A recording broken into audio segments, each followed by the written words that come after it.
बिस्मिल्लाहिर्रहमानिर्रहीम। अस्सलाम वालेकुम। आज 19 अप्रैल बरोज़ सोमवार हम बात करेंगे 4 अहम इशूज़ के हवाले से।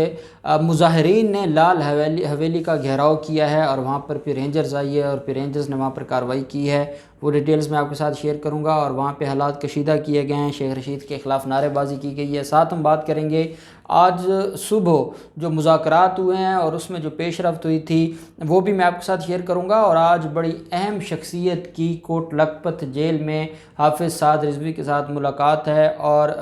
मुज़ाकरात के सिलसिला में वो मुलाकात होगी। वो डिटेल्स भी मैं आपके साथ शेयर करता हूँ। और नून लीग और मौलाना फजल रहमान का जो घिनौना खेल है वो भी पकड़ा गया, उसके ऊपर भी हम बात करेंगे। पहले तो मैं आपको बताता चलूँ कि आज सुबह जो मुज़ाकरात हुए हैं, आप जानते हैं कि पुलिस के एक डीएसपी और 11 कांस्टेबल्स को अगवा किया गया था, उनको यरगमाल बनाया गया था मुज़ाहिरीन की तरफ से और उसके लिए ही ऑपरेशन किया गया था पंजाब पुलिस की तरफ से। लेकिन पंजाब पुलिस उनको छुड़वाने में नाकाम रही क्योंकि उसकी वजह से काफ़ी नुकसान हो रहा था और मासूम जानों का नुकसान हो रहा था और पंजाब पुलिस फिर पीछे हट गई। और हुकूमत ने भी अच्छा कदम उठाया और हुकूमत ने जो है वो उस मामले को ज़्यादा ख़राब होने से बचा लिया और वो ऑपरेशन उन्होंने बंद कर दिया, जिसकी वजह से जो लोग मुग़वी थे उन लोगों को बायाब ना करवाया जा सका। उसके बाद जो मामला है, कुछ उलमाए कराम बीच में आ गए और उन उलमाए कराम ने सारे मामले में, आप तो जानते हैं कि जो हमारे शरपसंद जो तबके हैं, जैसा कि मौलाना फजल रहमान हो या नून लीग का एक ख़ास तबका है जो मरीम नवाज़ की क़यादत में काम कर रहा है, ये शरपसंद अनासर इस मामले का फ़ायदा उठाना चाहते थे। फिर इंडिया जैसा दुश्मन मुल्क इस इन हालात से फ़ायदा उठाने की कोशिश कर रहा है और वो लाहौर बर्निंग के और वो सिविल वार इन पाकिस्तान और इस तरह के ट्रेंड चला रहा है। और यहाँ पर उनको भी हमारे कुछ वो लोग नासमझ लोग और कुछ हमारे जानबूझकर जो मुल्क से गद्दारी और रियासत के ख़िलाफ़ जिन्होंने कसम उठा लिया कि उन्होंने हर काम रियासत के ख़िलाफ़ करना है, उन लोगों के हाथों वो मामला चलता रहा और उन्होंने अपने मकसद के लिए वो इस्तेमाल किया और इंडिया के एजेंडे को पाकिस्तान में प्रमोट किया।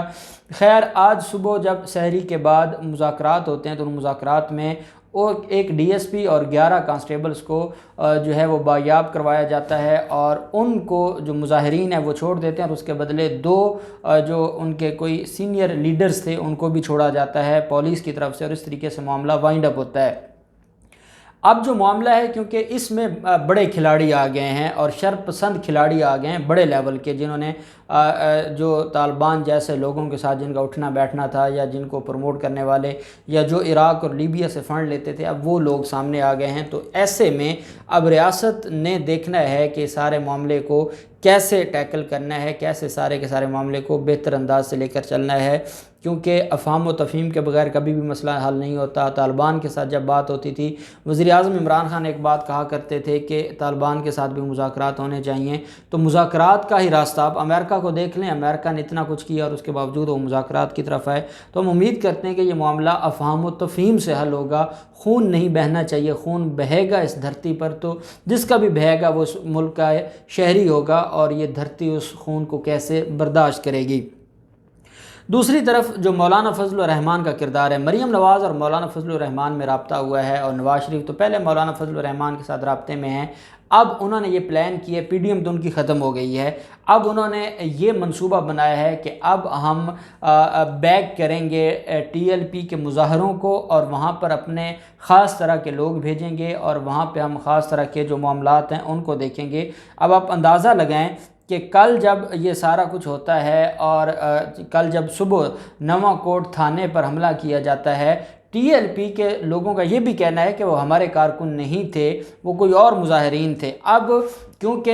जो हुकूमत पंजाब है वो इनके ख़िलाफ़ कार्रवाई नहीं कर रही थी, वो एक जगह पर धरना देकर बैठे हैं और उनके साथ मामला तय हो रहे थे, लेकिन अचानक एक पुलिस स्टेशन पर हमला करना, फिर डीएसपी को यरगमाल बनाना, उसको हैंड ओवर करना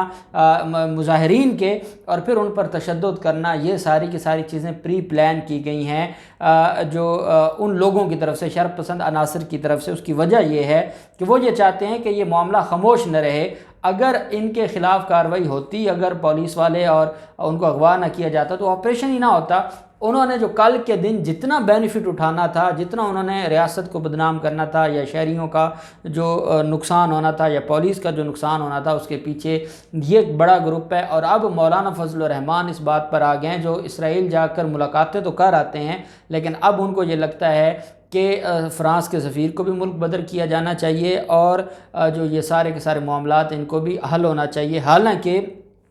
ان کا اپنا کیا ایجنڈا ہے، اور انہوں نے آج تک جو عشق رسول ہے اس کے حوالے سے کیا کیا ہے وہ کسی سے ڈھکا چھپا نہیں ہے۔ اور جو آج بھی یہ سمجھ رہے ہیں کہ مولانا فضل الرحمان کوئی دل کے ساتھ ان کے ساتھ ہے، تو ان کو یا تو وہ ان کو عقل نہیں ہے یا وہ استعمال ہو رہے ہیں، اور مولانا فضل الرحمان اپنے مقاصد کے لیے جو مودی کے مقاصد ہیں یا مودی کا ایجنڈا ہے اس کے لیے استعمال کر رہا ہے، اور مریم نواز کی پوری سوشل میڈیا ٹیم بیٹھی ہی اس کام کے لیے ہے، اور وہ ملک میں افراتفری پھیلانے کے لیے کام کر رہی ہے۔ اور جیسا کہ کل تو ثبوت سامنے آ گئے ہیں کہ کیسے ان کے واٹس ایپ گروپ میں انڈیا کے لوگ ان سے رابطہ کرتے ہیں، وہاں سے ٹرینڈ چلتا ہے اور یہ اس کو پاکستان میں نمبر 1 پر لے کر آتے ہیں۔ تو یہ ساری چیزیں اب ڈھکی چھپی نہیں رہی۔ دوسری طرف جو معاملہ ہے کوٹ لکھپت جیل کا،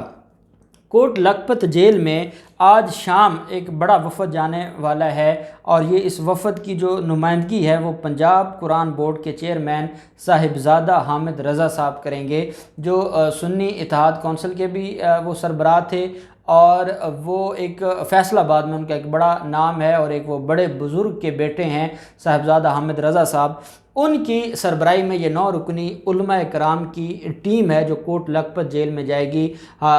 سعد رضوی کے پاس، اور حافظ سعد رضوی سے جا کر وہ مذاکرات کریں گے۔ جو اب تک جو صاحبزادہ حامد رضا صاحب کی طرف سے چیزیں سامنے آئی ہیں، ان کا یہ کہنا ہے کہ ہم ان کو بھی سمجھانے کی کوشش کر رہے ہیں، اور ہم ریاست کو بھی سمجھانے کی کوشش کر رہے ہیں کہ اتنی فورس استعمال نہ کریں کہ پھر عمل کا رد عمل ہے اور پھر معاملات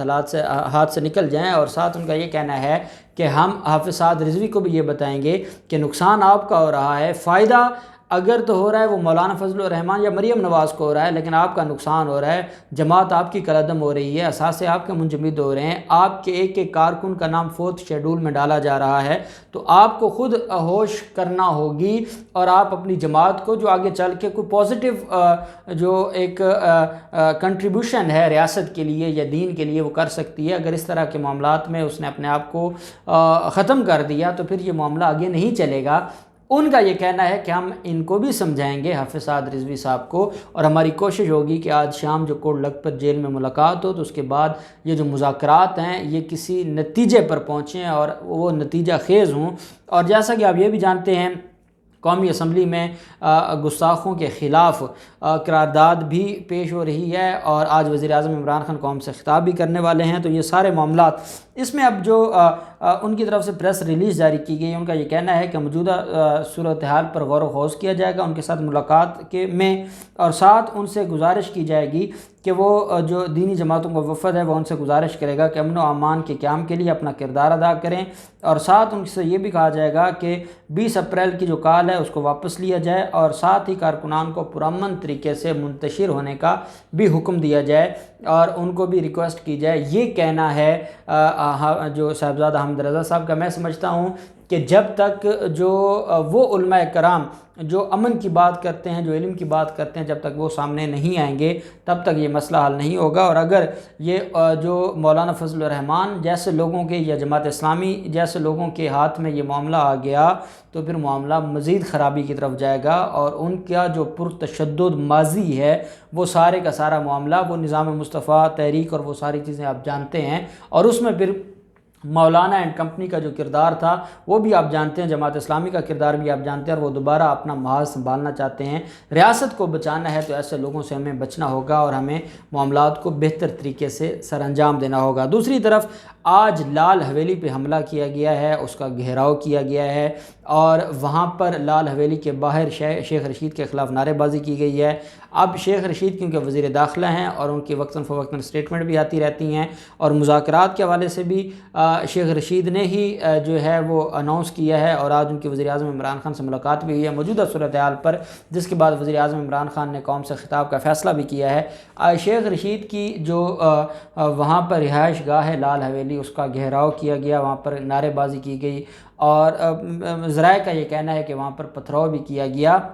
लेकिन कोई नुकसान नहीं हुआ। और इतने में पहले पुलिस आई, पुलिस ने कोशिश की, और पुलिस का तो आपको पता है, पुलिस से तो ये डरते नहीं हैं, जब तक रेंजर्स नहीं आती तो तब तक तो ये पीछे नहीं हटते। रेंजर्स के आते ही जो मुजाहिरीन थे उन्होंने दौड़ लगा दी, वो पीछे हट गए। और ये मुजाहिरीन कौन थे? इसमें कुछ ताजर थे रावलपिंडी के, और साथ उनके कुछ और जो है वो प्राइवेट लोग थे जो वहाँ पर मुजाहरा कर रहे थे, शेख रशीद के ख़िलाफ़ गालम गलूच और नारेबाजी कर रहे थे। तो अब ये जो मामला है, रेंजर्स के आने के बाद रेंजर्स ने उनको शेख रशीद के जो लाल हवेली है उससे पीछे धकेल दिया और उनको वापस भेज दिया और उनके साथ मामलात को तय किया। तो मामला सिर्फ ये है कि ये सीधे हैं डंडे के आगे, और जब रेंजर्स आती है तो मामला और तरफ चला जाता है, और पुलिस के लोग अगवा भी होते हैं, पुलिस वालों पर तशद्दुद भी होता है, और पुलिस वाले भी लाशें उठा रहे हैं। तो लाशें तो अल्लाह माफ़ करे दोनों तरफ से उठाई जा रही हैं, जो कि बिल्कुल काबिल कबूल नहीं है। हम दुआ करते हैं कि अल्लाह करे ये मामला खुश असलूबी से अफ़ाम व तफ़हीम के ज़रिए हल हो जाए,